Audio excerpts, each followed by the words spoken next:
Hello everyone, welcome back. This is Engineer Hussein Mosapin. So in this video, we'll be looking at what is known as arithmetic progressions, as they could be termed APs. But before we begin, do not forget to like and subscribe to the channel. Alright, let's get to it. What is an AP?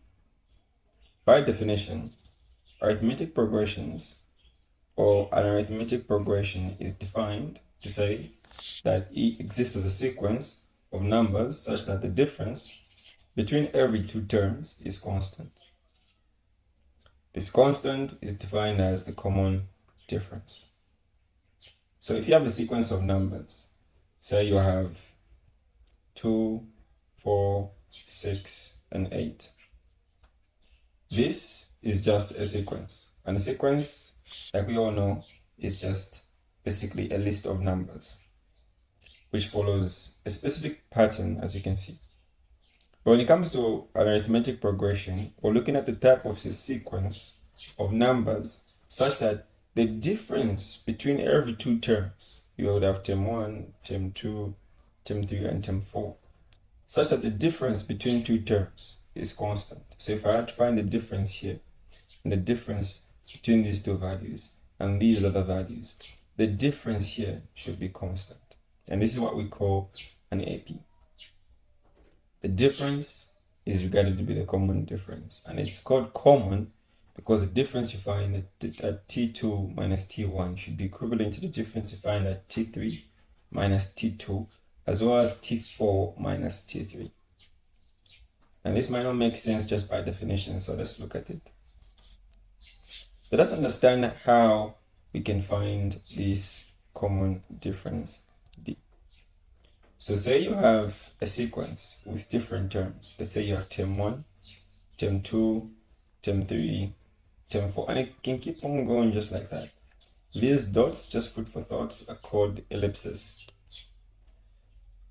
Now, if at all we want to find the common difference, which is D, the common difference is found by saying term 2 minus term 1 being equivalent to term 3 minus term 2 being equivalent to term 4 minus term 3. You can just end on these two here, or you can end there and consider this part of the statement and find the common difference, provided that what you have on this side and the other side, which is like this side and the other side, is the same, or is common to say. Let's try and look at an example.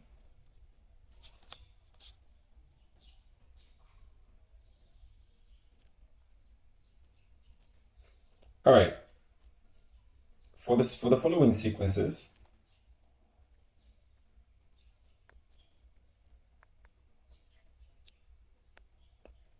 find the common difference.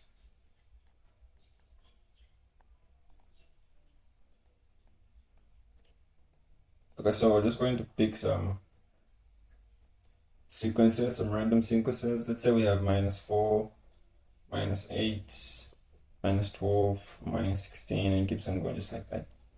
All right, so to find the common difference here, we know that this is term 1, this is term 2, this is term 3, and that's term 4.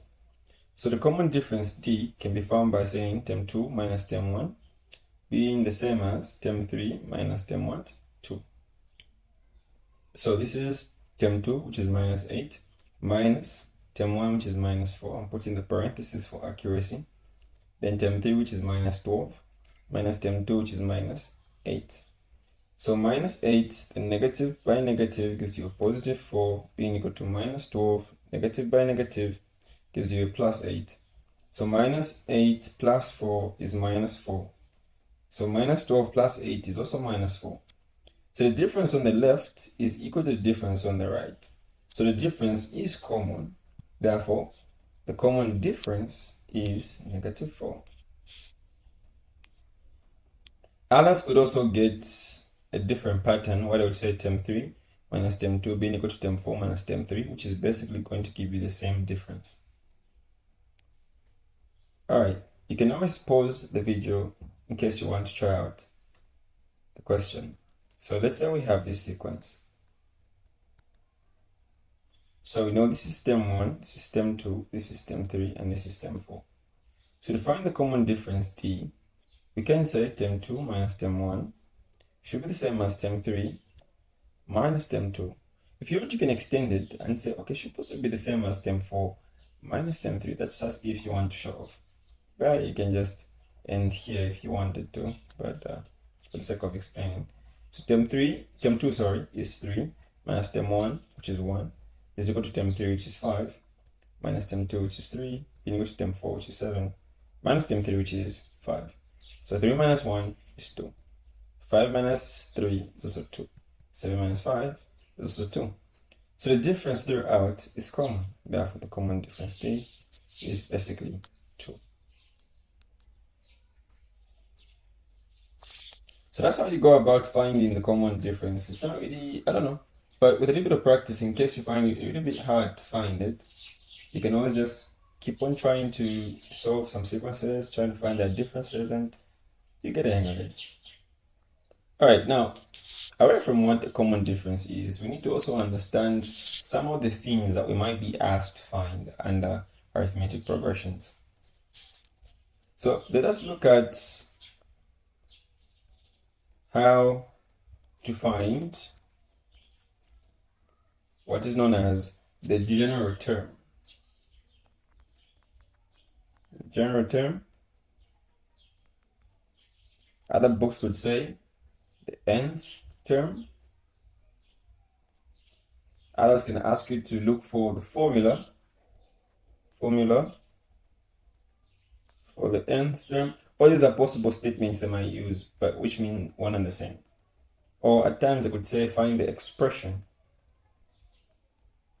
for the nth term.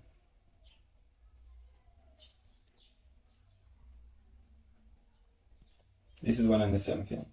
So if we're being told to find the general term, the nth term, or the formula for the nth term, or even the expression for the nth term, we're basically doing the same thing. Now, how do you go about finding this? So we use a formula. The formula states that the nth is equal to a plus n minus 1, then d. Where we need to understand that n represents a number of terms, a represents the first term, d, as we know, is basically the common difference. Like that. So, how are questions phrased? Let's look at examples. Say, we have examples that say, find the general term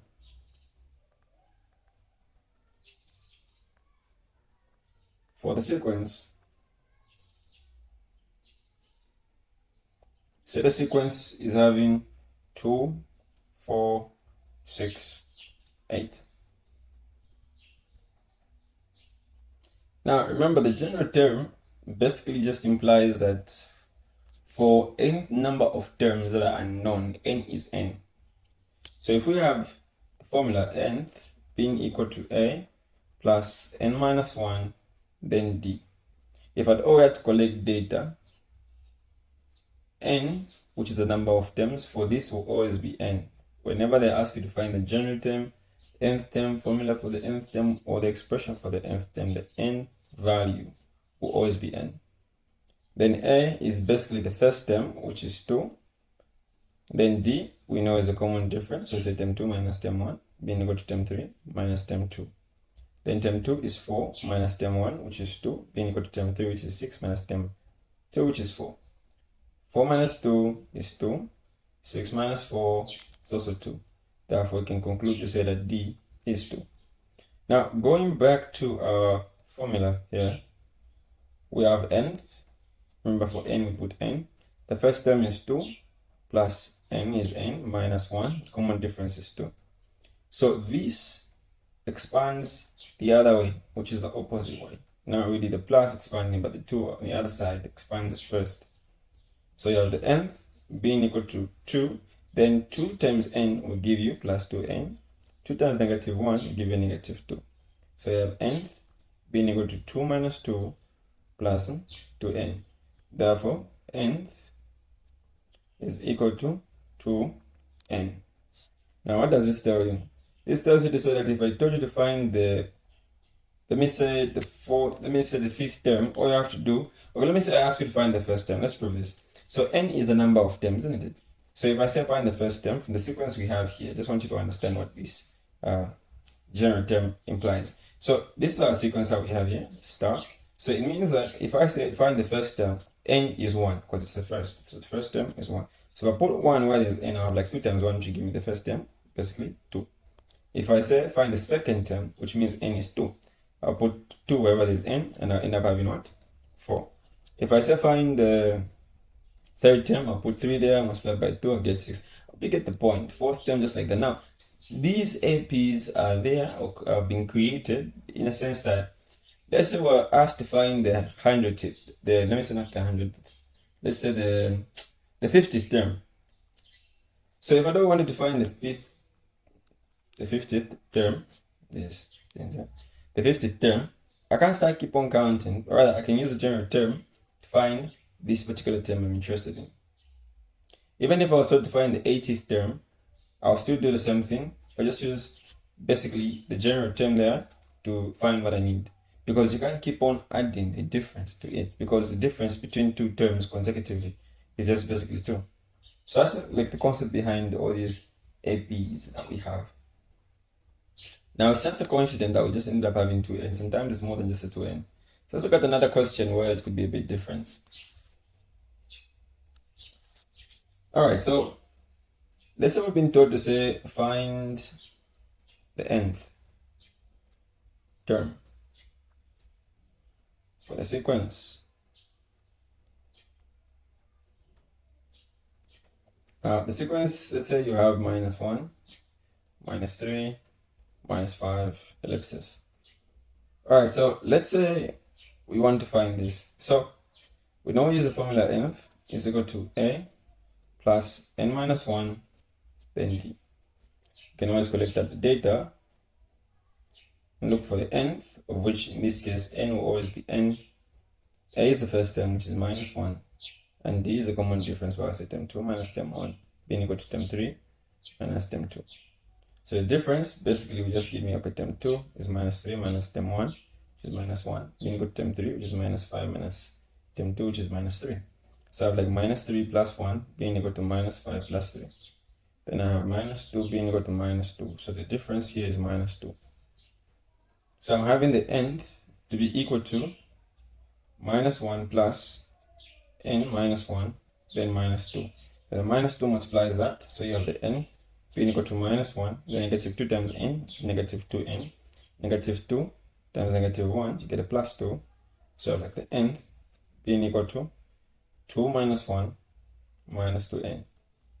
So the nth is equal to 1 minus 2n. So basically, this is your general term. I hope that's clear. So basically, that's how you go about solving such questions that might be given to you. All right. Now, what other aspect can they give you? All right, they can also ask you to find the number term, the number 10. So let's look at how to find the number, could be the number or the term, depends the number given rather. All right, so let's say we have that case. Now, in this case, we also use the formula the nth being equal to a plus n-1 d. As of now, we know what these letters symbolize. Let's look at an example of what I'm trying to imply.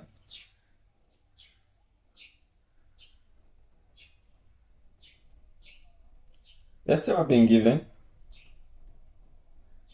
a sequence. So given the sequence 2, 6, 10, 14, then imagine if we're asked to say find the next term. Now, if at all we want to solve this, we're using the formula nth being equal to a plus n minus 1 d. So we need to understand something straight. We need to know what n is. Now in this case, this is not the general term we're looking for. We're looking for the next term. This is term 1, this is term 2, this is term 3, this is term 4. So the next term here will be term 5, which means that n is 5. That's the next term, so n will be 5. Then a is basically the first term 2, d is a common difference. By inspection, the value will be what? The value will be 4. I guess you guys have solved by inspection. So, if at all we had to plug, it means we're looking for the fifth term. So the fifth term is equal to 2 plus wherever there's n, we'll put in 5. Then d is 4. So the fifth term is equal to 2 plus 5 minus 1 is 4 times 4. So fifth is equal to 2 plus 16, and of the fifth term being equal to 18. So basically that's how you go about solving such a question where they would say find the next term.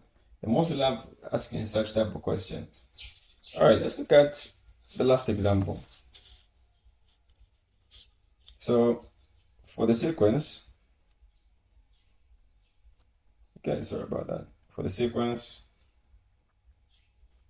let's say we have 6, 13, 20, 27, and 34. And so I've been told to find the 100th term. Quite big, isn't it?